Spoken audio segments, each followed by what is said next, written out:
takut pengen kaya. Kenapa pengen kaya? Bingung kan melihat rata-rata kan masyarakat Indonesia ini kan di bawah garis kemiskinan ini. Emang miskin? Ya nggak miskin banget sih, cuma kok kebanyakan miskin, pemikiran miskin di sini adalah pemikiran kayaknya ya, bukan materi. Maksudnya? Iya, meskipun materi katanya banyak gitu. Kan suka Indonesia.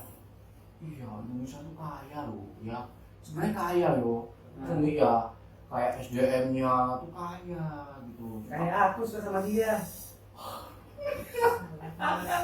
Cuma ya masyarakatnya mungkin kurang untuk informasi, ketidaktahuan ya. Meskipun saya itu sebenarnya lebih sepatung ini. Kenapa? Orang mencari kekayaan itu caranya ada yang cara yang biasa, ada yang luar biasa ya. Seperti ini caranya. Apa yang luar biasa? Ya, yang luar biasanya ya kena scammer itu. Apa skema? Scammer tuh memanfaatkan data-data orang gitu sih. Cuma kalau kita kan mau mengedukasi para pedowers ini, kalau menjadi kaya tuh sepertinya harus seperti apa sih pemikirannya? Nah, Susu. susu itu kan gawe sing cantik-cantik iku. Ayo, kan cantik itu om. Ini kayak mangkot kelihatannya.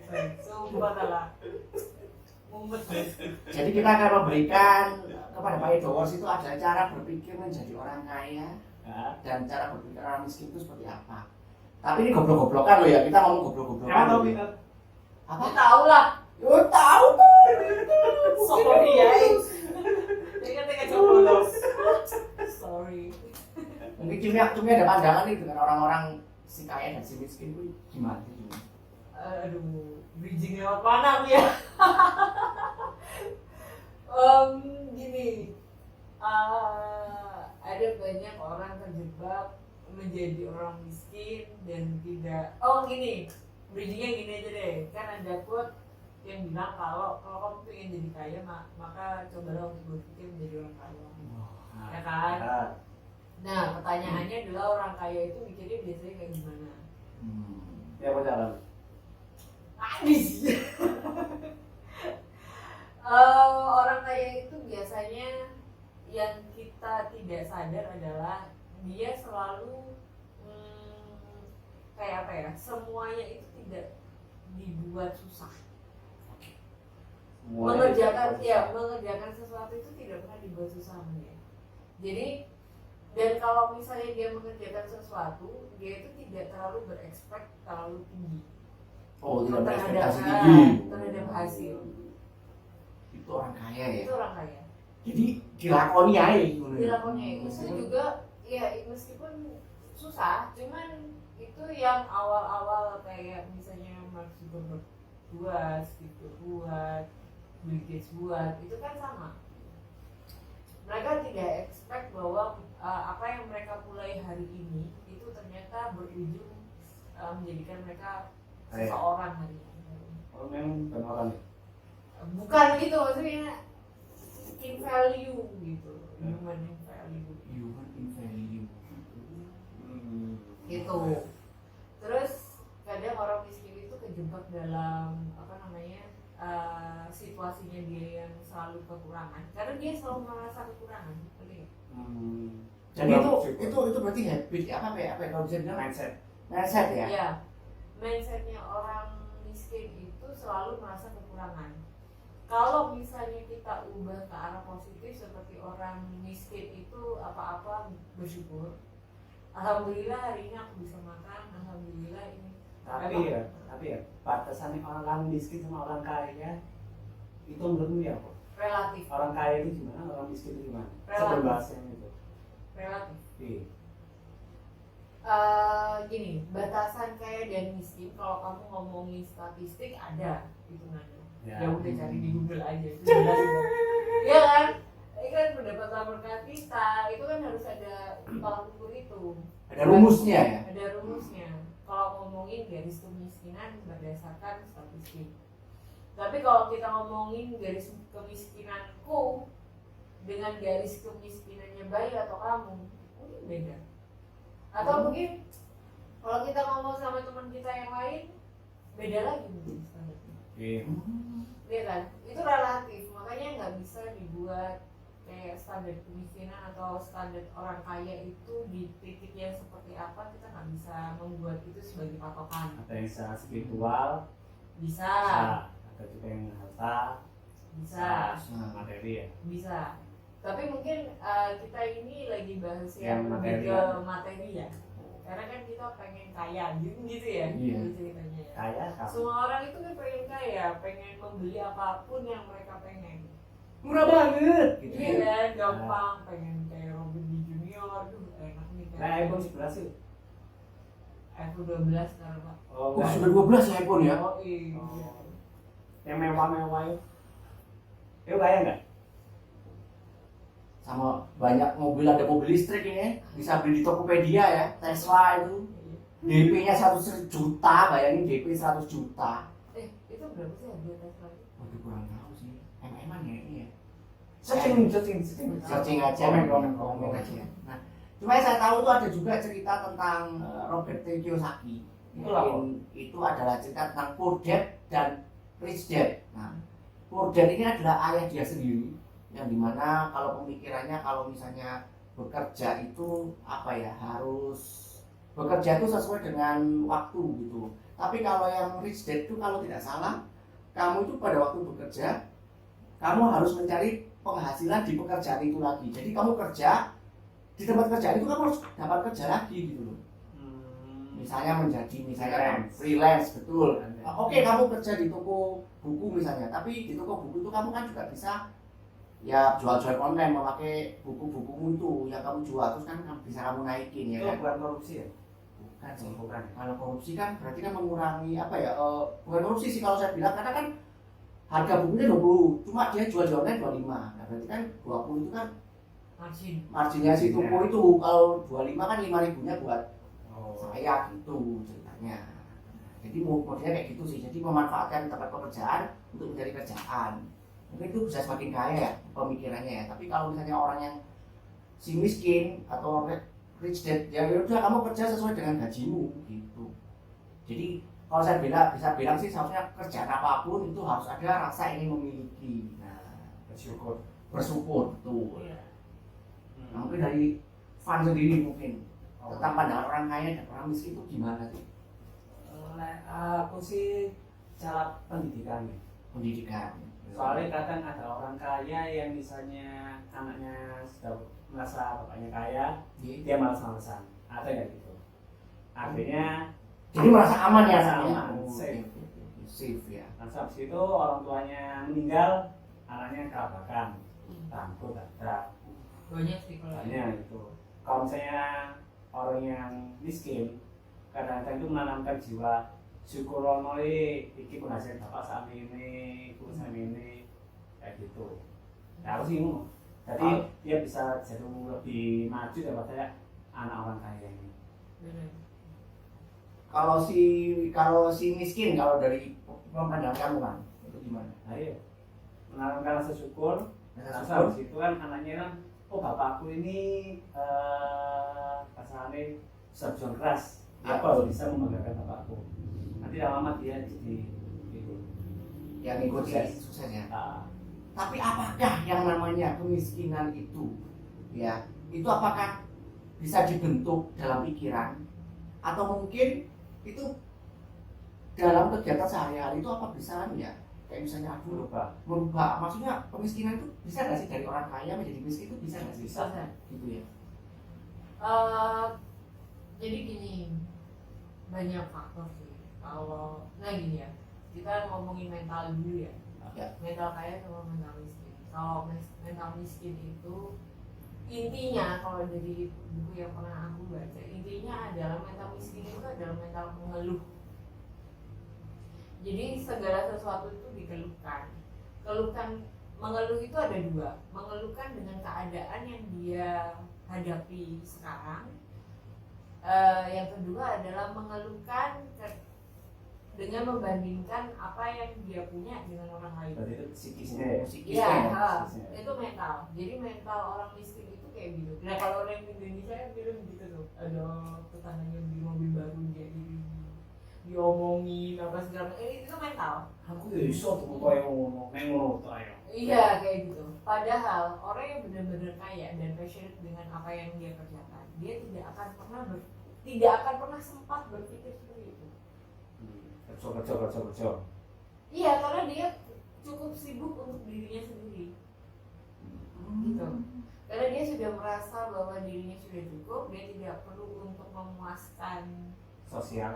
memuaskan orang lain. Dia merasa bahwa dia kaya, maka tidak perlu approve lagi gitu. Orang sudah tahu. Iya, orang udah tahu. Ngapain aku nge-approve apaan yang aku harus buktikan ke orang? Nggak ada. Dia yang biasanya mereka lakukan adalah fokus untuk dirinya sendiri dan membuktikan itu ke dirinya sendiri, bukan untuk orang lain.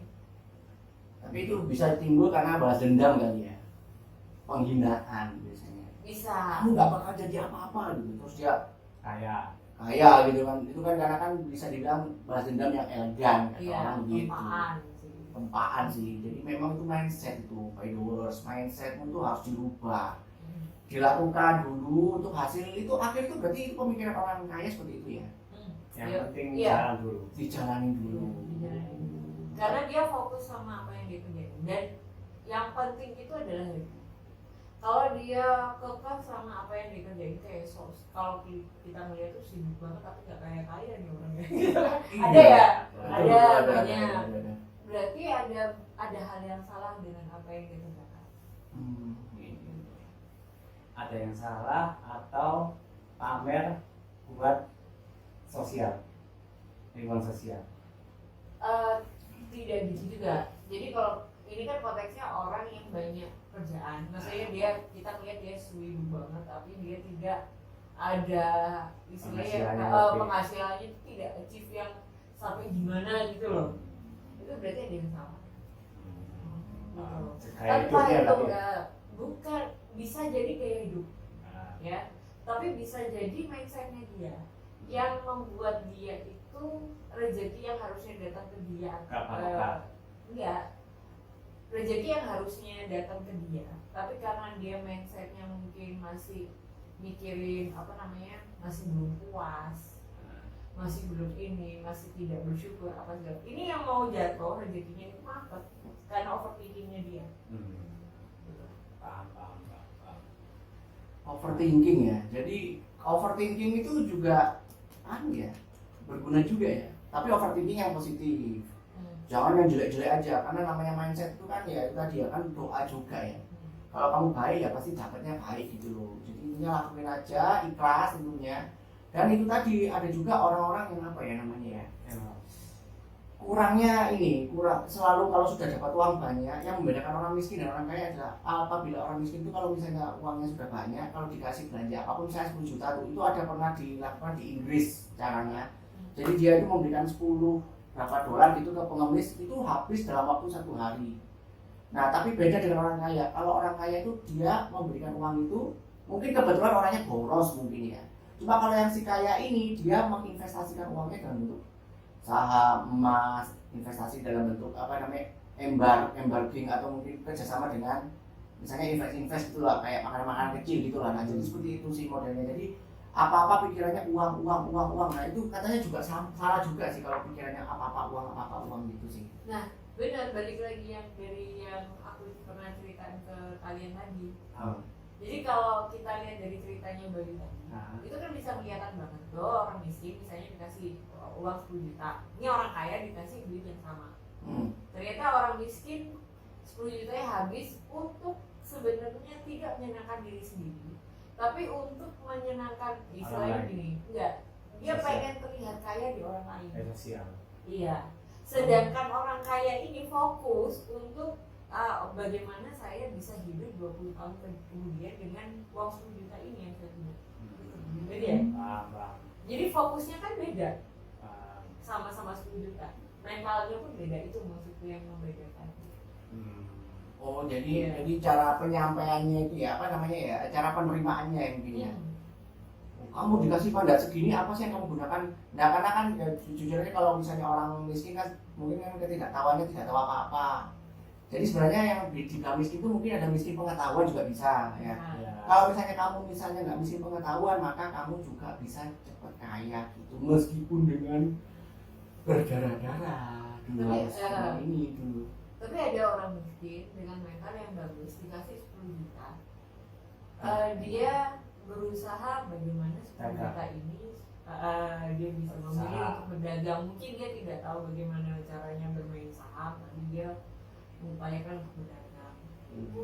Maksudnya kemungkinan itu kan masih ada, tergantung mentalnya gitu. Mental ya. Jadi kenapa orang miskin tetap miskin, tapi ada orang miskin yang bisa kaya, terus ada orang kaya bisa miskin, karena itu mental, Mindsetnya seperti itu ya. Cukup menarik juga nih ya untuk episode kali ini, juga bisa mengedukasi para paydoers untuk bisa lebih grow up, berkembang, banyak mencari ilmu tentunya dalam hal investasi atau apapun juga. Investasi, tapi percaya nggak? Kayak babi ngepet tuh, itu investasi nggak? Aku penasaran aku. Iya ya, mungkin para paydoers ada nih, komen-komen aja di bawah ya itu. Iya. Apakah ada kejadiannya? Kalau ada tolong difotokan ya. Bagi-bagi gimana ya? Ini kalau balik lagi sama kalau kalian, ini kan kita Ini Indonesia. Ya Indonesia, sila pertamanya dari Tuhan yang Maha Esa. Kalau misalnya kalian percaya namanya spiritual, itu kayak begini Pak. Kalau kita pakai tuyul itu kan mencuri uang orang lain. Orang lain. Iya kan? Ya. Kayaknya pernah kita bahas deh. Misalnya aku Tuhan. enggak, ya Tuhan itu punya hitungan. Kalau misalnya aku memaksa untuk mengambil rezeki yang punya Bayu untuk diriku sendiri, maka one day saya akan diambil suatu kenikmatan yang saya punya untuk menggantikan rezeki Bayu yang aku ambil. Gitu. Bayu pun sama, ketika dia sudah diambil paksa sama seseorang, terus Bayu mencoba untuk mengikhlaskan, maka in one day Bayu akan digantikan hal yang lebih besar yang ketika amin. Iya, karena itu tadi barang yang diikhlaskan Bayu plus rasa ikhlasnya dia, gitu. Itu yang akan dikembalikan sama Tuhan. Nih buah dari keikhlasan. Berarti harus itu ya, pandai bersyukur sama amal ya. Nah sedekah kalau kata Yusuf Mansur itu bisa membuahkan kaya. Benar banget, itu benar banget. Tapi ada sedekah dengan Terpaksa sosial. enggak. Pamer. Oh, ada satu contohnya. Lalu contoh cerita. Jadi ada seseorang, dia itu percaya dengan sedekah itu akan mendatangkan rezeki. Iya. Akhirnya dia bersedekah dong. Dia itu bersedekah. Dia bagi-bagi makanan, dia begini. Orang lain lihat dia kayak baik. Tapi Hatinya beda. hatinya beda. Dia beramal bukan karena dia ikhlas, tapi karena dia ingin rezeki yang baik. Alhasil Ini ada dua hal yang berbeda. Kita bersedekah karena benar-benar kita pengen Lillahi sedekah. ta'ala. Lillahi ta'ala. Tapi ini ada orang yang bersedekah, tapi niatnya itu memang untuk memperkaya dirinya. Karena dia percaya dengan rumus itu tadi. Hasilnya pun beda. Paham. Tuhan itu gini, oke, kamu bersedekah, oke, good. Tapi Tuhan mungkin akan gini, oke, aku akan memberikan berkahku sesuai apa yang kamu sedekahkan, tapi kayaknya hatimu harus aku bersihin dulu supaya berkahku itu bisa masuk. Jadi itu kan kayak selang antara kita sama Tuhan, itu kan kayak selang. Kalau misalnya, kalau hati kita nggak bersih apa segala macam, itu kayak keraknya gitu loh. Dan Tuhan mau kasih suntikan, ya maksudnya mau cashback istilahnya, mau payback atas sedekah yang kita keluarkan, itu tersumbat karena hati kita begini. Makanya kadang sebelum berkah ini masuk ada ujian dulu, supaya bersihin keraknya ini, baru berkah bisa masuk. Yes.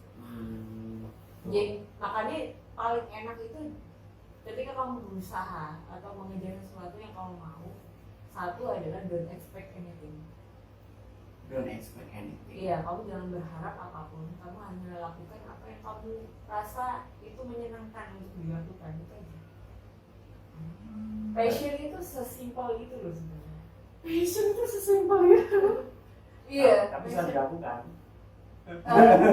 susah dilakukan karena lingkungannya tidak Mendukung. mendukung sebuah passion itu bisa dilakukan. Tapi pemikirannya Crazy Rich itu apa ya? Penasaran aku. Kenapa? Hah? Apa Kenapa, yang kenapa? membuat kamu Crazy Rich? penasaran? Modelnya kayak orang itu iwante, kayak temunan, kayak kan beban pikiran. Iya, Tapi kan nama usaha pasti kan banyak masalah. iya. Ya, tapi model kayak Wenan, Maman, That's kayak it. Melvin, ngono itu. Itu mau- kita nggak tahu. Tapi nggak tahu juga ya, karena kan Melvin sendiri kan privilege ya dia. Lah iya kan itu. Usahanya memang sih kita nggak tahu ya usaha orang tuanya terdahulu itu berdarah-darah bagaimana. Ya karena yang namanya ya kadang saya juga gregetan sama yang namanya privilege ini ya. Tapi ya mohon maaf memang untuk orang miskin kalau untuk mengejar privilege dia harus berdarah-darah, maksudnya ya karena efeknya nggak ke dianya juga langsung tapi ke anak-anaknya. Privilege maksudnya ini gimana? Privilege itu dalam arti misalnya oh dia anaknya ini yaudah aku masukkan orang dalam gitu, misalnya oh dia anaknya ini saya masukkan ke sini misalnya Oh, iya. anak-anak saya ke perusahaan ini oh dia anaknya ini, jadi kayak sungkan-sungkan gitu karyawannya kan, akhirnya kan mencari perhatian ke anaknya. Ya intinya Gitu. paling tidak si privilege ini berarti seseorang yang tidak memulai sesuatu dari nol, Iya. gitu ya. Iya, intinya berarti Betul itu betul kan. betul. Dia mulai dari satu dari nol dan dia dihormati karena ya itu tadi karena track record orang tuanya dia luar biasa gitu, memang orang kaya betul. Tapi enaknya jadi orang yang memulai dari nol, tahu nggak apa? Hai. Apa? Apa? Silakan. Kalau mau apa? Oke, ini ada cerita Bill Gates sama anaknya. Bill Gates sama anaknya lagi di restoran, terus kemudian dia kasih tip $5 kepada waiters, Terusnya. ya kan? Terus si waiters nanya, Pak, kemarin anak bapak kesini dan kasih saya tips itu kayaknya lebih dari $20. Aku lupa berapa nominalnya, pokoknya lebih banyak dari yang Bill Gates kasih. Dia adalah anak orang kaya, masa bapak cuma kasih saya $5? Terus tahu nggak jawaban Bill Gatesnya? Ya wajar, anak saya kan anak dari orang kaya, sedangkan saya kan anak dari petani. Poinnya adalah dari cerita itu kamu bisa tarik dua hal. Yang pertama itu ya pokoknya intinya kalau Ini apa mind blowing. main blowing banget ya. Jadi si Bill Gates ini dari anak orang petani, makanya Bill Gates kasih $5 ya, karena kemungkinan dari orang petani tersebut $5 itu sangat gede banget. Ini seperti itu ya. Cuma kalau misalnya si anaknya Bill Gates ngasihnya lebih $20 karena dia anak dari seorang Bill Gates ya. Iya. Tapi orang-orang tidak tahu Bill Gates itu anaknya siapa kan intinya kan. Oh Jadi iya intinya iya. itu kalau misalnya tarik lagi ke privilege itu tadi, si anaknya Bill Gates ini kan anak yang tidak memulai dari nol, sedangkan Bill Gates kan memulai semuanya dari nol. Jadi bagi dia $5 itu sangat berharga, sedangkan si anaknya tidak merasa bahwa $5 itu berharga. Cara pandangnya sudah berbeda tadi, karena dia sudah tadi tidak memulai dari nol. Jadi bagi dia $5 itu kayak receh-receh yang tidak pantas untuk dia berikan kepada orang. Kayak aku ya. Ini sebenarnya semua orang kan bikin bom. So, ibu mau. Wah jadi sangat ini ya, sangat banyak mind blowing juga tadi ya ternyata ya dari cerita Bill Gates itu ya ternyata, dan juga ada juga dari Jack Ma juga ya.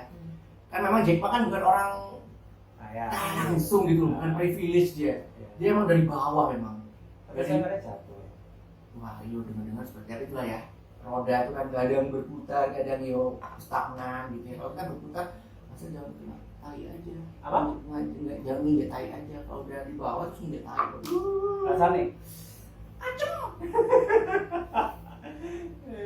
Jadi memang realita kehidupan tentang kaya dan miskin ini nggak ada habisnya memang ya. Dengan juga banyak sekali cerita-cerita yang sangat inspirasional gitu dari mereka itu yang tiba-tiba menjadi super ultra kaya ya. Contoh aja kalau dapat privilege itu bisa dibilang kayak Paris Hilton. Nah itu kan Oh, hati enak itu. dia kan sudah bapak ibunya sudah punya hotel gitu kan ya. Dia tinggal menghabis-habiskan uang, menghambur-hamburkan uang. Aduh, beda dengan anaknya Bill Gates. Tapi tahu nggak orang-orang kayak gitu itu justru tidak menemukan Kesenangan. dia hidup. Enggak. Aku tuh pernah baca, aku lupa siapa, tapi dia tuh ngomong kayak gitu. Aku pesta itu hampir setiap hari, menghabiskan uang $1 juta dalam sehari itu aku bisa. $1 juta itu berarti kalau dikurskan di Indonesia 70 M ya. 1 juta, 14 M. Sorry, 14 M. $2 juta 14 M. Aku bisa menghabiskan itu dalam satu hari. Tapi entah kenapa itu rasanya kurang terus. Kenapa? Karena dia tidak ya, karena satu, dia tidak pernah menemukan tujuan hidupnya kenapa dia hidup. Akhirnya dia selalu menjadikan uang itu sebagai pelariannya dia. Dia pikir dia akan senang. Ternyata enggak. Akhirnya one day dia meninggalkan seluruh warisannya dan dia menjadi seorang biarawan. Hal yang sama terjadi kepada anaknya Sampurna kalau nggak jarum. Kayak lupa ada kok itu ceritanya. Jadi uang itu tidak bisa memberi kebahagiaan. Tapi kalau misalnya kamu berpikir bahwa uang bisa membeli sesuatu yang membuat kamu bahagia, iya. Iya dong. Tidak bisa memberi kebahagiaan, bener dong. Tapi dia bisa membeli sesuatu yang bisa membuat kamu bahagia. Membuat sementara. Senang jangan bahagia, senang. Jadi kalau bahagia itu biasanya bahagia itu suatu kepuasan atau perasaan positif yang akan long term. Tapi kalau senang itu akan sementara. Ya, sementara. Tapi percaya nggak sih uang itu bisa menghasilkan uang? Ya iyalah. Hah? Ya iyalah. Kan Uang Ya, itu ya kan uang bekerja. uang Apa yang kau mikiran nih uang kaya? Ya kan uang mau bekerja, bekerja. ya. Nah, konsep dari uang bekerja untuk kita, bukan kita yang bekerja untuk uang. Nah, Itu adalah sistem. Jadi kamu misalnya kalau kamu bekerja untuk uang, selama kamu jadi pegawai, kamu akan terus-terusan jadi bekerja. pegawai. Enggak, kamu akan terusan bekerja untuk uang. Itu adalah konsep sebagai pegawai. Tapi kalau kamu ngomongin biarkan uang itu bekerja untuk kita. Nah, itu modelnya kayak gini. Kamu punya tabungan, kamu punya dari bekerja itu kamu punya tabungan ini kamu lupakan sebagai investasi, kamu buat itu masukin bibit misal, kamu masukin reksadana, kamu masukin tabungan saham masalahnya. Nah, ini yang membiarkan uang bekerja untuk kamu. Jadi ini kamu buat sistemnya yang baik supaya uang itu bekerja untuk kamu. Kalau kamu mengimplementasikan sebagai seorang pengusaha, bagaimana caranya usaha kamu ini bisa berjalan tanpa ada kamu? Gitu. Kayak aplikasi. Iya. Jadi sebenarnya kalau kita ngomongin soal, aku pernah nih tahu warung yang kerabatku nggak? Tahu nggak warung kerabatku yang kami bilang? Iya kan?